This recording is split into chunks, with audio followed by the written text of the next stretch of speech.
m'entendez, oui. Donc là, je pense qu'à ce stade de nos échanges, on peut peut-être élargir un peu la table ronde. Hein. Donc n'hésitez pas à intervenir pour enrichir, pour commenter. Alors forcément, quand on monte une table ronde comme ça, on va chercher des équipes chez qui ça se passe bien. Et on savait que ça se passait bien dans vos établissements respectifs. Donc le but, c'est quand même de nous tirer vers le haut. Le risque, c'est aussi de générer de la frustration si c'est pas aussi bien chez vous, mais c'est le moment de nous faire ce retour d'expérience. Madame Kelfat. Ça marche là? Vous m'entendez? Plus près. Comme ça, vous m'entendez? Oui, c'est bon. Oui, alors, d'abord, nous, on a la chance d'aller dans l'établissement. L'établissement où est notre fils adulte de 40 ans est à 8 minutes de la maison, et donc on va le chercher, on l'amène à chaque fois, et donc on échange directement avec les personnels, ce qui est vraiment très précieux. Voilà. Mais ce que je voudrais aussi évoquer, le dossier usager informatisé, dont j'ai déjà parlé hier, qui doit être interactif avec le dossier médical partagé et qui doit rassembler toutes les informations, des tas d'informations, peut-être moins personnalisées que ce dont parle Madame Bellamy, mais qui, à mon avis, est un outil qui est pratiquement, je pense, en place dans plein d'établissements et qu'il faut utiliser. Même si c'est moins direct que ce cahier de liaison ou que nos échanges, nous, avec les personnes qui s'occupent de notre enfant.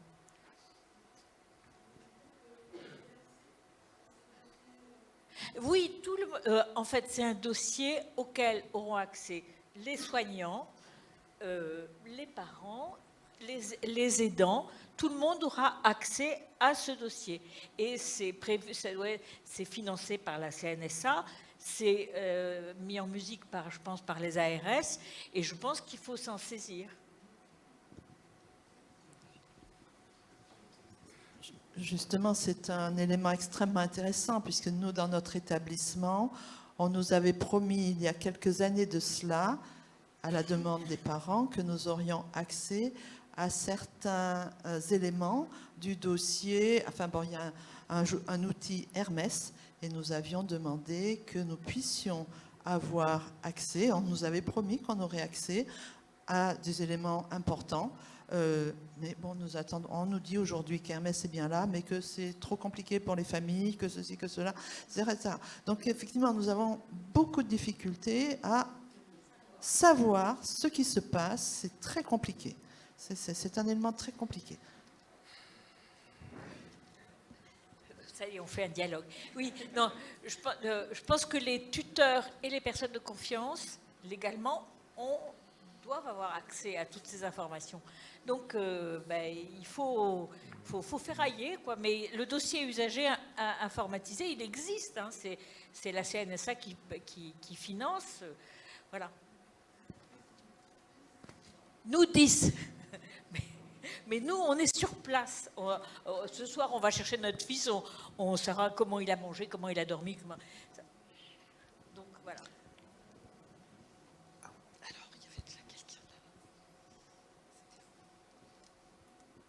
Bonjour. Je suis directrice adjointe d'un établissement pour enfants polyhandicapés.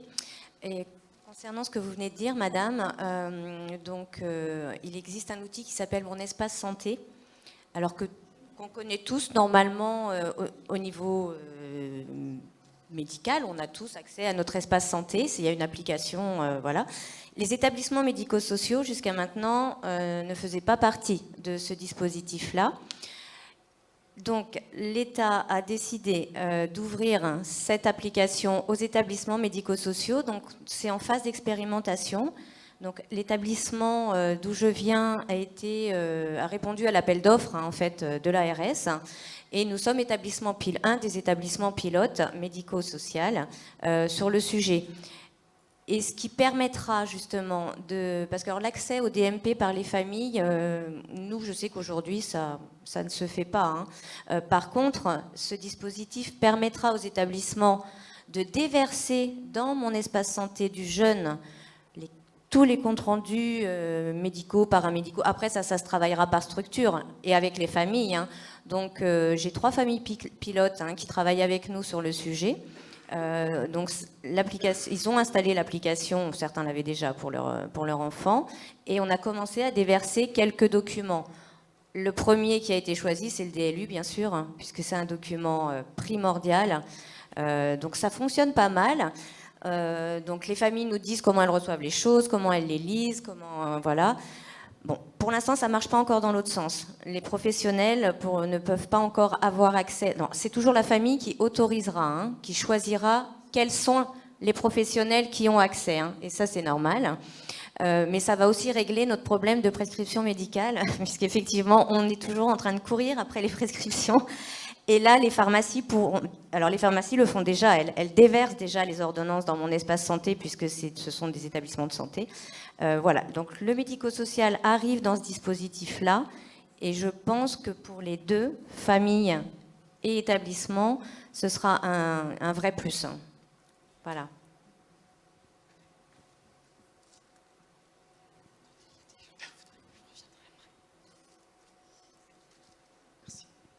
Bonjour, Nicolas Carucci, je suis éducateur spécialisé, je travaille depuis quelques années dans le polyhandicap aussi. Concernant la douleur, en fait, il y a une application qui a été lancée par le SSR de Vendin-le-Vieil à côté de Lens qui s'appelle APO. C'est une application médicale pour aider à mieux repérer et suivre l'évolution de la douleur des enfants en difficulté de communication. Ça a été créé par des soignants et des parents. Alors, ils sont encore en stade de test. Ils demandent des retours, etc. pour voir un peu ce que ça donne.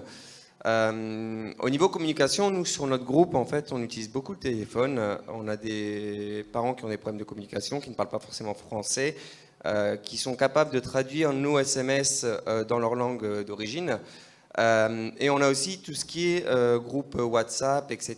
C'est-à-dire que nous, on parle du principe où, à partir du moment où un enfant chouine, c'est forcément qu'il y a un problème. Et si nous, on n'arrive pas à savoir ce qui se passe, une petite vidéo qui est envoyée aux parents, les parents peuvent nous le traduire. On part vraiment sur ça. Les photos sont envoyées aux parents quotidiennement. Il y a toujours le cahier de liaison, il est en place, il n'y a pas de souci, mais on n'a pas forcément des retours des parents. Mais par SMS, en fait, ils se sentent peut-être plus à l'aise et communiquent plus avec nous que via le cahier. On s'ouvre au possible. On peut aussi bien communiquer par SMS que par mail. Les comptes rendus médicaux me sont envoyés aussi par mail. Voilà, on n'a pas un seul moyen de communication, on en a plusieurs, en se disant que chaque parent peut utiliser un moyen de communication, celui qu'il veut, et nous, on s'adapte aux moyens de communication que peut utiliser le parent. Merci. Effectivement, je pense qu'il n'y a pas un outil, il y a le bon outil au bon moment avec la bonne famille. Et je pense, mais ça n'engage que moi, que effectivement l'outil n'est pas une fin en soi. Hein. Madame Bellamy a dit que malgré le beau cahier de liaison qui est mis en place, ça n'empêchait pas de passer un coup de fil. Il ne faut pas que l'outil soit quelque chose qui soit stigmatisant, parce que tout le monde n'a pas accès aux outils informatiques. Et on peut même, soyons fous, se rencontrer dans la vraie vie pour se dire les choses. Je reprends la parole et puis après je me tais. Alors, il y a le dossier médical partagé que tout un chacun a avec la sécurité sociale. Ça, c'est où on stocke les radios, les comptes rendus d'analyse, etc. Alors, un médecin m'a dit il y a 8 jours qu'il y avait des personnes qui refusent que leur dossier soit alimenté parce qu'ils n'ont pas envie d'être surveillés. Ça, c'est une chose. Mais pour les personnes polyhandicapées en établissement, il y a aussi le dossier de suivi infirmier pour permettre une continuité des soins où vous abordez certains problèmes. Le transit, l'alimentation, le sommeil, l'épilepsie, etc. Donc c'est deux choses pas tout à fait pareilles et qui se complètent. Oui, c'est pas tout à fait la même chose, effectivement. Je rebondis un tout petit peu sur ce que vient de dire le monsieur précédent. Je trouve que effectivement la communication rapide du quotidien, la petite vidéo, mais c'est effectivement c'est essentiel. Au moins, on partage des images communes. On voit la situation, on voit la même situation, professionnels et parents, enfin, voilà, on voit les mêmes images. Et je trouve que c'est un bon moyen aussi sur les petits problèmes de la vie quotidienne, ou même les plus grands, quand il s'agit de déceler une douleur particulière, sur une posture particulière, antalgique, etc. Je trouve que c'est un élément très intéressant et finalement assez simple. Oui, je rebondis par rapport à ce que vous disiez. Je trouve que ce qui est super, c'est d'effectivement d'arriver au point où chacun peut se sentir à l'aise avec un outil de communication et se l'approprier. Après, ça va dépendre de toutes les histoires des équipes, etc. Là, c'est super ce que vous faites. Je peux ? Non, deux petites choses. Je trouve que l'idée de la vidéo, c'est vraiment très très intéressant et c'est vrai que dans les recommandations, il y avait pas mal de littérature là-dessus pour voir concrètement, avec toute la vigilance en fait, RGPD, etc. Pas les portables des professionnels. Enfin, je crois qu'on a fait un encadré parce qu'on ne peut pas, malheureusement, on ne peut pas, et en même temps, heureusement, pour la protection surtout des enfants et des personnes vulnérables, transporter des choses comme ça. Par contre, la littérature était vraiment très dense sur tout ce qu'on voit à la vidéo, qu'on ne voit pas à l'œil nu, en fait, et que pour interpréter, pour analyser, et reprendre dans une activité pluridisciplinaire, voilà. Et pour en revenir au cahier de liaison, je trouvais que c'était assez intéressant dans les échanges. Dans ce qui est dit, c'est que souvent, il faut peut-être réexpliquer, que ce soit à l'équipe, mais à toute l'équipe et aux parents, ce que c'est que le cahier de liaison et ce qu'on peut y mettre. En fait, je trouve que c'était intéressant, madame, quand vous disiez, bien moi, quand il a vomi, quand il a... Voilà, le cahier de liaison, il y a des informations utiles et nécessaires. Il y a des moments de bonheur, des moments de plaisir qui ont été partagés. Tout à l'heure, je parlais d'anniversaire. S'il y a eu un anniversaire, c'est peut-être sympa que les parents le sachent parce qu'un enfant, un neurotypique, il va venir, il va dire, tiens, aujourd'hui, on a fait ça à l'école où il y a eu un événement sympa. Donc, il peut le partager. Et donc, c'est toujours à la place de quelles sont les informations que les parents pourraient avoir et les moments de plaisir également dans les familles, comment on les partage aussi avec l'équipe pour qu'il y ait une continuité en fait, de l'accompagnement. S'il y a eu un événement sympa à la maison, bien que quand il revient le lundi, qu'on puisse savoir qu'il a fait la fête tout le week-end, etc., etc. Donc, je pense qu'il y a peut-être, à la réunion de rentrée ou j'en sais rien, on redéfinit le cahier de liaison. Et puis, alors c'est peut-être mon côté un petit peu ancien HAS, on fait une petite évaluation de temps en temps. Bon, ben là, dans ce qu'on écrit dans le cahier de liaison, on parle que de ces problématiques de santé. Et je dis, concernant les problématiques de santé, je ne sais plus ce que j'ai entendu tout à l'heure, mais il y a des informations qui sont utiles et nécessaires. Donc, il ne faut pas s'interdire, attention, ça c'est une donnée de santé, je ne la mets pas dans le cahier de liaison. Tout ce qui est utile et nécessaire pour le bon accompagnement de la personne, je pense que c'est dans la réflexion et il faut que ça puisse apparaître. Mais en tout cas, cahier de liaison, cahier de vie, il y a quelque chose de dynamique et de positif aussi. Donc, il ne faut pas hésiter, je trouve, que ce soit le parent ou le professionnel à le remplir. Je rebondis sur ce que vous dites. Là, du coup, nous, c'est vraiment à l'état de prototype. Donc, le projet, c'est qu'on arrive à le finaliser là très rapidement pour le tester auprès des familles et du coup d'avoir leur retour. On va essayer de choisir des familles qui communiquent bien par écrit et des familles qui ne communiquent pas par écrit parce qu'elles ne savent pas le faire, pour voir si c'est vraiment adapté à eux et les accompagner, etc. et pouvoir le réévaluer avant de s'en servir et voir ce qu'on peut faire avec eux, que du coup les familles nous fassent vraiment un retour sur ce qu'eux ils ont envie d'y voir et comment ils s'approprient l'outil. Voilà. Alors, je me permets d'intervenir justement sur ce que vous disiez. Pour les moments de partage, les moments de bonheur des familles. Donc moi, je suis infirmière en masse dans les Yvelines. Et dans notre établissement, on a développé une gazette qui est alimentée par les familles et apportée aux résidents. Donc pour l'instant, c'est une fois par mois, il me semble, avec des photos, des messages. Et ça permet d'avoir un support de communication avec les personnes.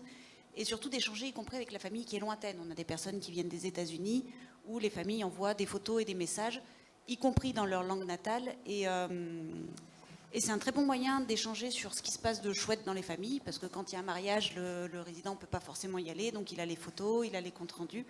Et c'est un très bon support de communication donc, avec la famille et avec la personne en institution aussi, de pouvoir...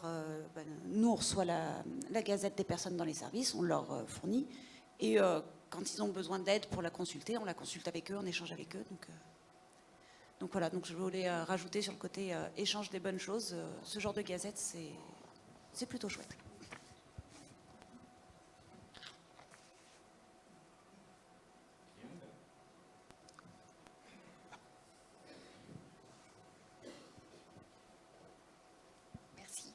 Je me présente, je suis Kathleen Roberts, directrice d'une masse actuellement en transition, directrice de transition. Je suis pleinement convaincue de tous ces éléments. Et monsieur, tout à l'heure, j'entendais votre colère. Aujourd'hui, dans nos établissements, alors je suis directrice dans les Yvelines, juste pour vous donner un chiffre, on a sollicité 350 appels d'appels intérimaires pour combler nos effectifs. Ces professionnels qui viennent dans nos masses arrivent un lundi, repartent à 21h pour aller le mardi en EHPAD. Donc ils ne connaissent même pas nos jeunes qui sont accueillis. Alors je me dis, ce qui serait chouette, effectivement, c'est qu'ils puissent s'approprier ce cahier. Par contre, ils ne connaissent pas vos enfants. Et pour peine qu'on soit encore en équipe et en nombre, les professionnels fixes qui demeurent en poste aujourd'hui ont à cœur d'accompagner et de bien accompagner. Et ne pas prendre le temps d'écrire parce qu'ils doivent s'assurer de la sécurité de vos enfants et essayer d'avoir un accompagnement de qualité, c'est-à-dire au nursing, accompagner, ce qui était dit hier, parce qu'on se rejoint, accompagner les rendez-vous médicaux. Et donc du coup, aujourd'hui, moi en tant que directrice, ma priorité, c'est peut-être pas de leur dire remplissez les cahiers de liaison parce que c'est, et j'en suis pleinement convaincue, un outil essentiel, mais plutôt accompagner bien le résident dont vous avez en charge aujourd'hui, parce que finalement, ils ne les connaissent pas. Et donc pour moi la priorité c'est que votre enfant il ait à manger, il soit accompagné avec des beaux gestes parce que c'est ça aussi leur quotidien nos professionnels. Et j'entends bien vous les familles votre demande, mais n'hésitez pas, tout à l'heure vous parliez de professionnels en haute strate qui connaissent mieux. Je pense qu'aujourd'hui les collègues qu'on a dans nos équipes et qui accompagnent au quotidien connaissent extrêmement bien vos enfants, mieux que moi. Et donc, du coup, n'hésitez pas à les solliciter par un appel ou appeler la direction, vous aurez ces données-là. Mais aujourd'hui, moi, ma priorité n'est pas d'écrire, parce que la priorité, c'est d'être là avec votre enfant. Juste ça.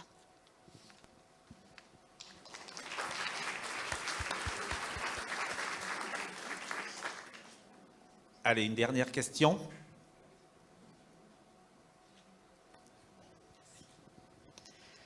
Oui, j'ai quelques questions sur le chat. On me demande que deviennent ces images, ces vidéos, où les stocker, qui les gère. Essentiellement, c'est la question principale. C'est la question. Ouais. Alors moi, je n'ai pas la réponse. Je ne sais pas si quelqu'un l'a. Par rapport à l'intervention. Oui. Il faut que ça soit, de toute façon, il faut que ça soit centralisé.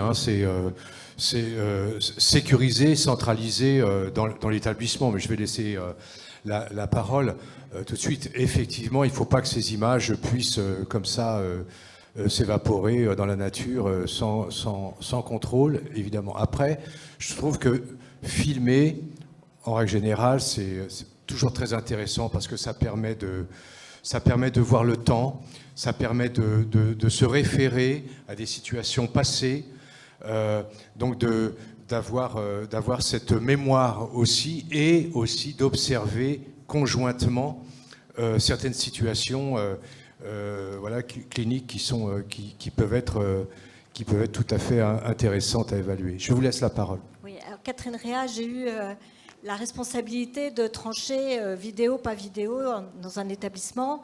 Et donc, lorsque j'ai eu la chance de participer sous l'égide de Christiane Jambard aux recommandations, et le service juridique de la Haute Autorité de Santé n'avait pas pu nous apporter la réponse. Donc, on a dû quand même chercher, et la RGPD, de ce point de vue-là, et les gros établissements qui sont accompagnés par des professionnels qui connaissent les lois, nous ont donné certaines références. Donc, je vais partager avec vous ce que nous avons eu comme consigne. Premièrement, ne pas utiliser les téléphones ou les tablettes personnelles. Donc, définir dans un établissement quels sont les outils qui vont être utilisés, qui peut prendre des photos, s'assurer qu'il y a bien l'accord des parents, des tuteurs, etc. Parce que parfois les parents n'ont pas souhaité être tuteurs. Et là, c'est très important. Définir une charte au bout du compte dans laquelle on définira l'outil, où il est rangé, comment sont stockées, la question qui a été posée sur le chat, comment sont stockées les vidéos et les images et combien de temps, qui a la charge de détruire ces images et ces vidéos sur l'appareil qui est utilisé, parce que les personnes handicapées ou vulnérables sont hyper, et c'est normal, protégées par la loi pour que ça ne passe pas sur les réseaux sociaux, par exemple. Et nous avons eu affaire, au sein de la Fondation John Boss à laquelle je travaillais, au juge des tutelles qui nous a bien mis en garde sur nos responsabilités professionnelles au regard des manquements à la réglementation. C'est très important de bien s'assurer de tout ça. On peut avoir des ennuis gravissimes avec la justice. Donc, écrire une charte de quel appareil, qui lui a le droit de l'utiliser, combien de temps sont stockées les images et les vidéos, qui est en charge de les détruire, c'est le b.a.-ba avant d'utiliser des vidéos ou des photos. Et pourtant, il faut le faire parce que c'est d'une grande utilité. Donc, c'est écrire ça, se mettre tous d'accord avec ça et éviter ce qu'on aimerait faire facilement, la photo ou la vidéo avec son propre téléphone, surtout pas. Mais avoir des appareils photo ou des tablettes pour faire des vidéos à disposition des professionnels, c'est un investissement qui en vaut la peine. Merci Madame Réa pour cette mise en garde. C'est vrai que ces outils numériques paraissent magiques, hein. Ça nous simplifie la vie, ça nous permet de gagner du temps. On n'a pas évoqué les groupes WhatsApp, mais voilà, c'est aussi un outil qui est très pratique, mais voilà, qui demande des garde-fous parce que voilà, quand on est 10, 20, 30, ça peut déraper. Donc, bien sûr que ce sont des outils nouveaux dont il faut se saisir, mais avec prudence, avec des garde-fous que vous avez rappelés. Monsieur. En fait, je préfère rassurer quand même, c'est un téléphone de groupe, donc c'est notre téléphone pro, on n'utilise pas notre téléphone perso. Les photos de chaque enfant, en fait, sont envoyées aux familles respectives, c'est-à-dire que je ne vais pas prendre la photo je donne un nom au hasard, de Johan pour l'envoyer à Pierre. Voilà, les vidéos sont prises vraiment à des moments clés, c'est-à-dire que sur notre groupe, quasi tous les enfants font des crises d'épilepsie, quasi tous les enfants sont pharmacorésistants et font des crises d'épilepsie diverses et variées. Ce qui fait que par moment, on n'est même pas sûr que l'enfant est en crise, on ne détecte pas vraiment toutes les formes. L'idée, c'est aussi de pouvoir, quand on a un doute, filmer cet enfant et aller voir la neuropède qui est sur place et lui dire, bah voilà, moi j'ai besoin d'aide là à ce moment-là, je ne sais pas s'il est en crise, je ne sais pas ce qui se passe, est-ce que là, qu'est-ce qu'on doit faire, voilà. À chaque rentrée, les parents signent un accord sur ces photos, ces vidéos, ils sont faits de ce qui se passe par rapport à ça. Ils savent très bien qu'on peut prendre à tout moment leur enfant en photo ou en vidéo en cas de doute et aussi dans les activités pour leur transmettre, parce que là, je parle des crises d'épilepsie, etc. C'est pas très glamour. Mais après, il y a aussi tous les temps éducatifs, tous les temps d'activité où les parents sont bien contents de recevoir des photos, des vidéos positives de leur enfant. Mais je tiens à le dire, vraiment, chaque photo, chaque vidéo est transmise aux parents pour chaque enfant, quoi. C'est pas un groupe commun où tout le monde reçoit les photos, les vidéos. Merci de le préciser, effectivement. Galina, encore, il y avait plusieurs... Non, c'est bon? Bien, allez, une dernière. Ça sera la troisième dernière. Troisième dernière. Je persiste en disant que je suis attaché au cahier de liaison. Pourquoi? Parce que je l'ai rédigé, moi, mon cahier. J'ai tenu le cahier. Vous avez un moment de la journée où vous faites le point avant de ramener Adnan à l'institution, je me donne une petite demi-heure ou une heure où je me dis comment a-t-il passé son week-end, comment a-t-il passé ses journées. Et je m'arrange pour écrire comme une jeune fille tient son cahier pour dire, bon, voilà ce qui s'est passé en quelques lignes, c'est-à-dire de façon très synthétisée. Il a eu tel problème, il a eu de la température, il est sorti, il est allé au concert, il est allé en promenade, il a eu des problèmes, il a mangé tel truc, et ça prend une demi-heure. Et puis il y a une certaine intimité avec un débat contradictoire, parce que j'attends un retour de la part de l'institution. S'il a de la température, ça veut dire qu'il faut surveiller, parce que la température pour nous, à partir de 38 par exemple, c'est le prélude à une crise d'épilepsie. On sait très bien que si la température monte, il y a des problèmes. On ne réagit pas à 39, nous. On réagit à 37,8, 38, 38,2. On commence à... Et c'est d'une utilité inestimable. Parce que, alors que ce n'est pas pour mettre en accusation, si vous voulez, ce n'est pas ça le problème. Et ça a été très utile. Par exemple, il ne mange pas. Il n'a pas mangé pendant X temps. Quand il ne mange pas, moi je ne le rends pas à l'institution, je le garde. Parce que je sais qu'il y a un problème grave. Il ne mange pas pendant 2-3 jours à l'institution, on me rend en me disant, on a vu qu'il a changé d'attitude, mais il n'a pas mangé. Et il n'y a pas eu de réaction. La réaction, c'est de dire vite.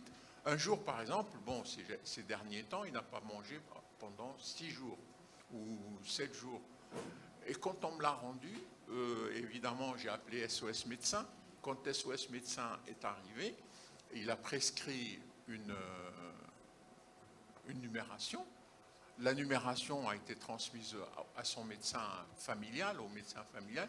Il m'a dit, il n'est pas question qu'il dorme à la maison. Il faut qu'il aille aux urgences cette nuit parce qu'ils ont des taux qu'ils analysent mieux que moi. Et il m'a dit, il faut qu'il dorme à l'hôpital. J'ai tout fait et je me suis retrouvé à 1h du matin aux urgences de l'hôpital d'Amiens qui se trouve à 1 heure de route de chez moi et que mon fils a été pris en charge. Et dès que je suis arrivé là, il y a eu toute l'équipe soignante. Je me suis senti en sécurité, bien sûr, parce que Adnan était entouré par des gens compétents, etc. Et ça a provoqué 6 jours d'hospitalisation pour trouver quoi? Un abcès au niveau de la dent. Merci de rappeler effectivement l'intérêt de la communication entre les familles et les professionnels. Le cahier de liaison est un outil. Si d'aventure certains d'entre nous n'en étaient pas convaincus, j'espère que cette table ronde a achevé de les convaincre. En tout cas, on est tous bien conscients de l'intérêt de la communication entre les familles et les professionnels. Merci aux intervenants. Alors je sais que... Merci aux professionnels. Merci aux professionnels.